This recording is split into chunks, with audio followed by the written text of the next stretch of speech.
Hey folks, it's Billy DKY, the truth seeker that simplifies and demystifies. This is going to be my video on more on giving up pleasure, and this comes from dealing with R.F. Welsh on YouTube, and he has all kinds of questions about pleasure, and I figure other people probably could need to hear this too.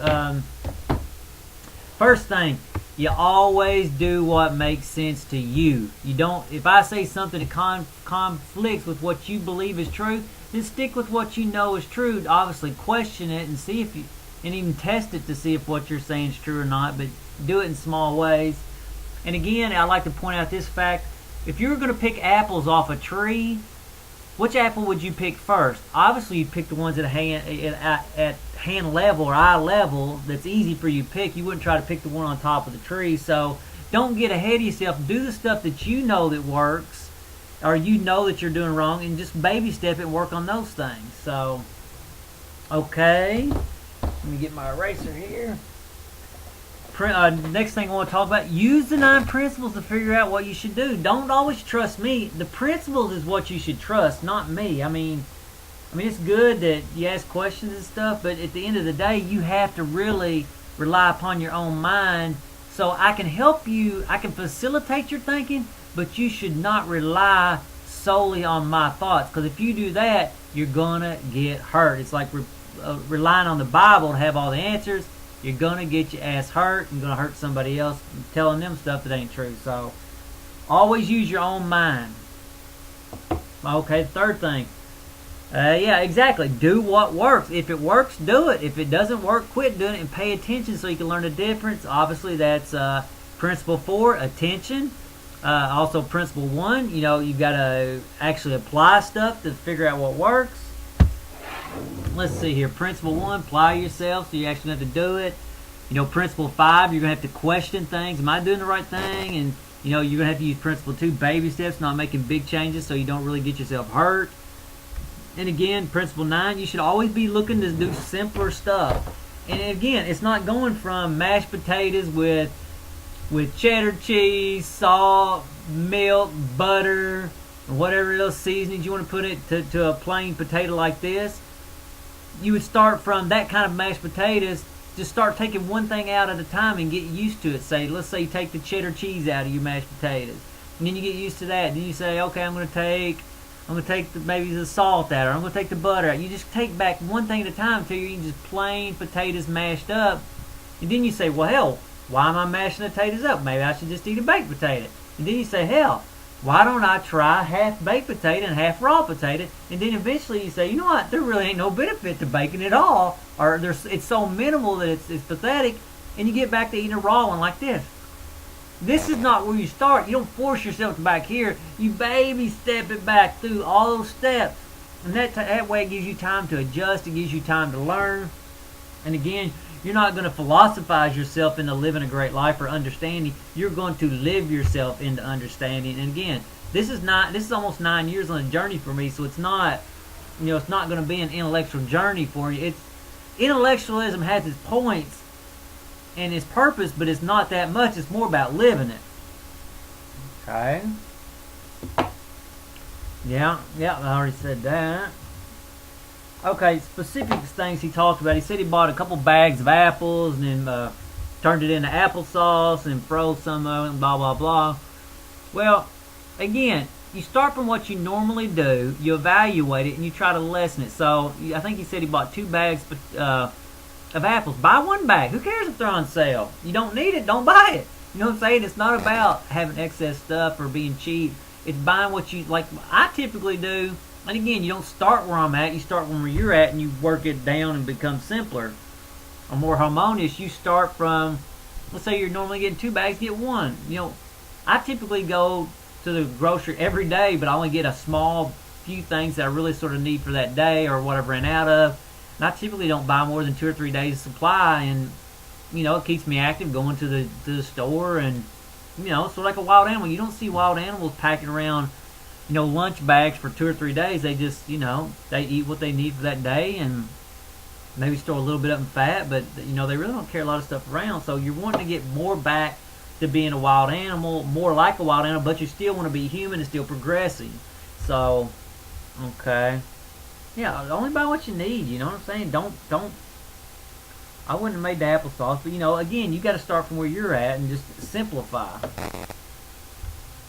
Okay, you're talking about what kind of food should I eat? Eat a variety of foods. Do not get caught up in fads, Atkinson diets, and this and that. Eat plain and simple foods. Or, again, work back. You do need a variety of foods, just like if you were to save money, you need to diversify a portfolio. You need some stocks, bonds, CDs, and different kinds of things. Likewise, diversity is good. Just like in Google, they like to hire a diverse group of people. Even though it may not be pleasing in the moment to have some confrontation, it's good to have a diversified view of things. Likewise, when you eat, you need a diversified food. So I wouldn't be a vegan. I wouldn't be a vegetarian. I would eat meat. But when I eat my meat, I try to eat it plain and simple. And it's like the Native Americans said. It's not about killing animals and eating them. It's about having respect for them. And when you don't put a bunch of salt and seasonings on meat, you'll find that you really don't want a lot of meat. So, it's not like you're gorging on meat. I'm not saying that. Eat a diverse range of food. He talked about spices. I mean, there may be definitely some benefits to spices. So what I would say, if you're taking a spice out, like your mashed potatoes, you can put a little salt on the side, and eat it on the side. I'm not saying eat it with it, but eat this, then eat that. So you know how much of this you want. Because when you combine, you typically overeat. So, or you may need a lot of salt, and that causes you put it there, it causes you to eat a bunch of potatoes that you didn't need. So separate to simplify. And then once you start simplifying your seasoning or your spices and stuff, try to find better spices. Like now, instead of buying regular salt, I buy sea salt and these from these beds that have all kinds of extra minerals in it. Instead of buying my herbs at the grocery, I try to plant stuff in my yard so I can just eat it fresh. So the fresher it's going to be better. Again, it's like eating like a wild animal. And he talked about, well, should I eat eggs raw? Again, start from where you're at and use your mind and be safe. The whole point of baby steps and stuff like that is to be safe.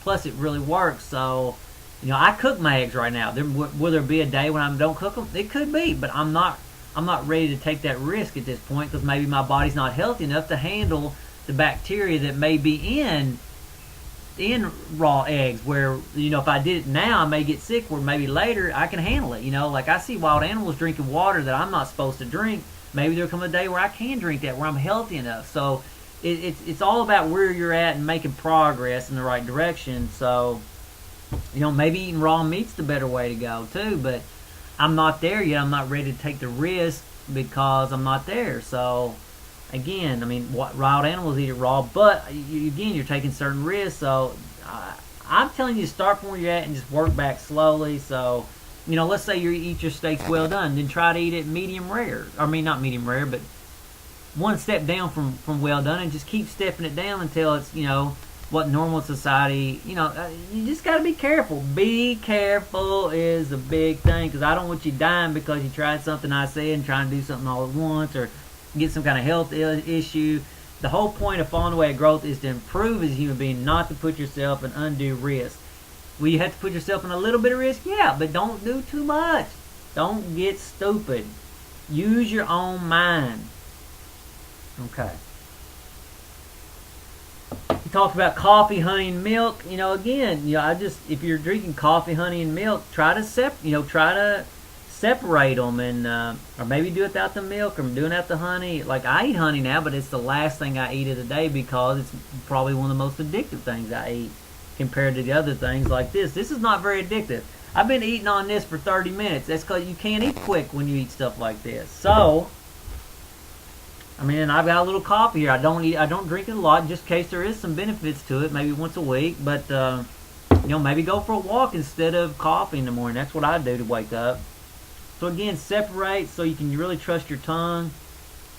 And you're going to constantly be shifting and learning as you do this. So give yourself time to change. It's like science. Science didn't figure everything it figured out today that it knows today overnight. It took baby steps of figuring this out, and then it figured that out, and then it figured this out, and it figured that out, and it figured this out, and figured this out, and figured this out. But it happened to a bunch of baby steps, and that's exactly how you got to learn. Baby steps. I can give you insights to the bigger problems, but baby steps. Okay, sex.